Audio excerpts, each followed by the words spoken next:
लोकतंत्र हमें निडर बनाता है। अगर हम डर कर जी रहे हैं तो इसका मतलब है कि लोकतंत्र नहीं है। लोकतंत्र में सत्य बहुमत नहीं है। अगर सच्चे बहुमत के आधार पर बना लोकतंत्र होगा तो डर के लिए कोई जगह ही नहीं बनेगी। सच्चा लोकतंत्र हिंदू मुसलमान नहीं करता, जाति भेद भाषावाद से ऊपर होता है। यह सच है कि देश में लोकतंत्र के नाम पर ढोंग हो रहा है। यही ढोंग असली कारण है डर का। मगर हमारा संविधान जो लोकतंत्र का आधार है, उसमें सभी नागरिकों को बराबरी का अधिकार है। इस बराबरी को मजबूत करने का तरीका ही लोकतंत्र है। सच्चा लोकतंत्र और सत्य बहुमत नहीं होने की वजह से मत्स्य न्याय प्रचलित होने लग जाता है, जिसमें बड़ी मछली छोटी मछली को खा जाती है। आज यही हो रहा है। अल्पसंख्यकों में भय का जो वातावरण बना है, उसकी वजह ही यही है कि लोकतंत्र नाम की चीज़ नहीं रह गई है और बहुसंख्यकवाद को बढ़ावा मिल रहा है। सत्य बहुमत को समझने से पहले बहुसंख्यकवाद को समझना ज़रूरी है, जिससे अल्पसंख्यकों को हमेशा डर लगता है।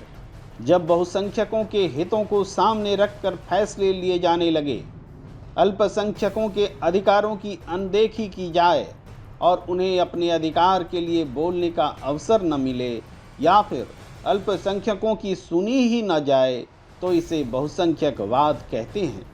हमारी संख्या ज़्यादा है, हम चाहे जो करें, रोकना चाहो तो रोक लो, ये अंदाज बहुसंख्यकवाद है।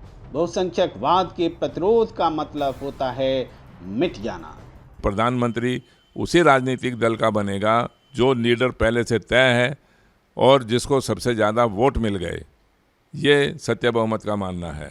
सत्य बहुमत बहुसंख्यकवाद का बिल्कुल उल्टा है। सत्य बहुमत मतदाताओं के बहुमत से बनने वाली लोकतांत्रिक सरकार का आधार है। इसमें अल्पमत विचारों का भी समान रूप से सम्मान होता है। सत्य बहुमत की सरकार फैसले लेती है, लेकिन अल्पमत के विचारों का सम्मान करती है। चूँकि यह लोकतांत्रिक प्रक्रिया है, इसलिए ऐसी किसी भी स्थिति में जब अल्पमत के विचारों का सम्मान नहीं होता है, तो मतदाता चुनाव में उसकी प्रतिक्रिया देते हैं। इस तरह से सत्य बहुमत की सरकार चलाने वाले राजनीतिक दल समानता के अधिकार के प्रति प्रतिबद्ध होते चले जाते हैं। आज की राजनीतिक व्यवस्था में तो एक ही तरह का बहुमत है, और सत्य बहुमत के माध्यम से मैं ये कहना चाहता हूँ कि अब आज के दिन हमारे पास हमारी राजनीति में दो तरह के बहुमत हैं। एक हमने आज का जो बहुमत है वो है सांसदों का बहुमत, चाहे वो किसी नरेंद्र मोदी जी के पास हो या किसी राहुल गांधी के पास हो या किसी और नेता के पास हो। जिसके पास 272 सांसदों का बहुमत है, समर्थन है, वो प्रधानमंत्री और सरकार बना सकता है, और इस बहुमत का हम विरोध करते हैं। इसके बहुमत में हमने एक विकल्प दिया कि जिस राजनीतिक दल के पास में सबसे ज़्यादा सांसद नहीं वोट हैं। क्योंकि मतदाताओं में हर धर्म, जाति, संप्रदाय, भाषा, नस्ल के लोग आते हैं और मतदाताओं का कोई धर्म नहीं होता, इसलिए मतदाता सही मायने में लोकतंत्र को जिंदा रखते हैं और मजबूत बनाते हैं। सांसदों के बहुमत का विरोध करते हैं, सांसदों के बहुमत को सिरे से हम खारिज कर देते हैं। हमें सांसदों का बहुमत चाहिए ही नहीं। हम इसको प्रचंड बहुमत नहीं बोलते। हम प्रचंड बहुमत या बहुमत उसको बोलेंगे जिसके पास सबसे ज़्यादा वोट हैं। आज के कथित लोकतंत्र में सत्ताधारी दल बीजेपी ने एक भी मुसलमान को चुनाव मैदान में अपने सिंबल पर नहीं उतारा। उसने संकेत दिया कि उसे मुसलमानों के वोट चाहिए ही नहीं। ऐसा करके उसने बहुसंख्यकवादी सोच को मजबूत किया। इसका मतलब यह है कि जब लोकतंत्र कमज़ोर पड़ जाता है या लोकतंत्र का नाटक किया जाता है, तो मतदाता की शक्ति भी कमज़ोर पड़ जाती है। और जैसे ही सत्य बहुमत की सरकार बनेगी, वैसे ही हम सबसे पहला काम यही करेंगे कि बहुमत की परिभाषा को परिभाषित कर देंगे। बहुमत क्या चीज़ है इसको बता देंगे कि मतदाताओं के बहुमत से सरकार बनेगी। मतदाताओं के बहुमत से सरकार बनाने के लिए ही हम एक ऐसा स्पष्टीकरण और एक कानून बना देंगे कि जिसके अंदर ये भ्रम की स्थिति ही नहीं रहेगी कि बहुमत क्या होगा। सत्य बहुमत मतदाताओं को मजबूत बनाने की वकालत करता है। जब मतदाता मजबूत होंगे तो बहुसंख्यकवादी विचार कमजोर होंगे। यह बात हमेशा ध्यान रखें कि आम लोग कभी भी बहुसंख्यकवादी नहीं होते। अगर आम लोग बहुसंख्यकवादी होते तो यह सिर्फ धर्म के आधार पर नहीं दिखता। देश में वर्ण व्यवस्था भी नहीं चलती। आज भी ओबीसी समुदाय के लोग 54% हैं। क्या कभी ओबीसी समुदाय ने बहुसंख्यकवाद दिखाकर बाकी समुदायों पर दबदबा दिखाने की कोशिश की? देश के कई हिस्सों में भाषा के आधार पर बहुसंख्यक और अल्पसंख्यक हैं। कभी किसी ने बहुसंख्यकवाद को हावी होते नहीं देखा, क्योंकि आम लोगों की ऐसी प्रवृत्ति नहीं होती। मगर ऐसा नहीं है कि भाषा के आधार पर बहुसंख्यकवाद नहीं होता।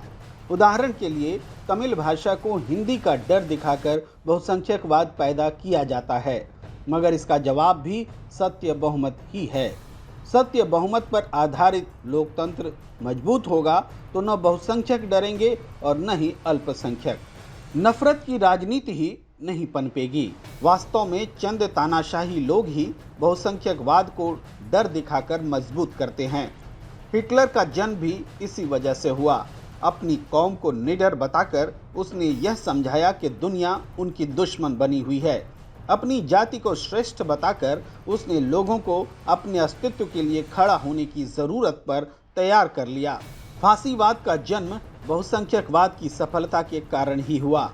सत्य बहुमत वास्तव में बहुसंख्यक और अल्पसंख्यक दोनों समुदायों को सच्चे लोकतंत्र से जोड़ता है और डर को खत्म करता है। जब डर नहीं होगा तो एक समुदाय की दूसरे समुदाय के खिलाफ फिजूल की एकता की आवश्यकता नहीं रह जाएगी। किसी को लाठी रखने की जरूरत नहीं होगी। अब आप समझ रहे होंगे कि सत्य बहुमत की सियासत अल्पसंख्यकों को सुरक्षा का भरोसा देती है, बहुसंख्यकों के भी यह खिलाफ नहीं है। वास्तव में यह सोच सबको जोड़े रखने का प्रयास करती है।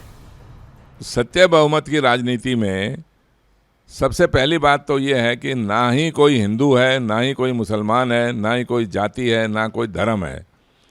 सत्य बहुमत की राजनीति के अंदर पूरे देशवासी मतदाता हैं। पूरे देशवासी जो भी मतदाता हैं वो सभी मतदाता ही हैं। सारे नागरिक सबके सत्य बहुमत की राजनीति के अंदर एक समान है।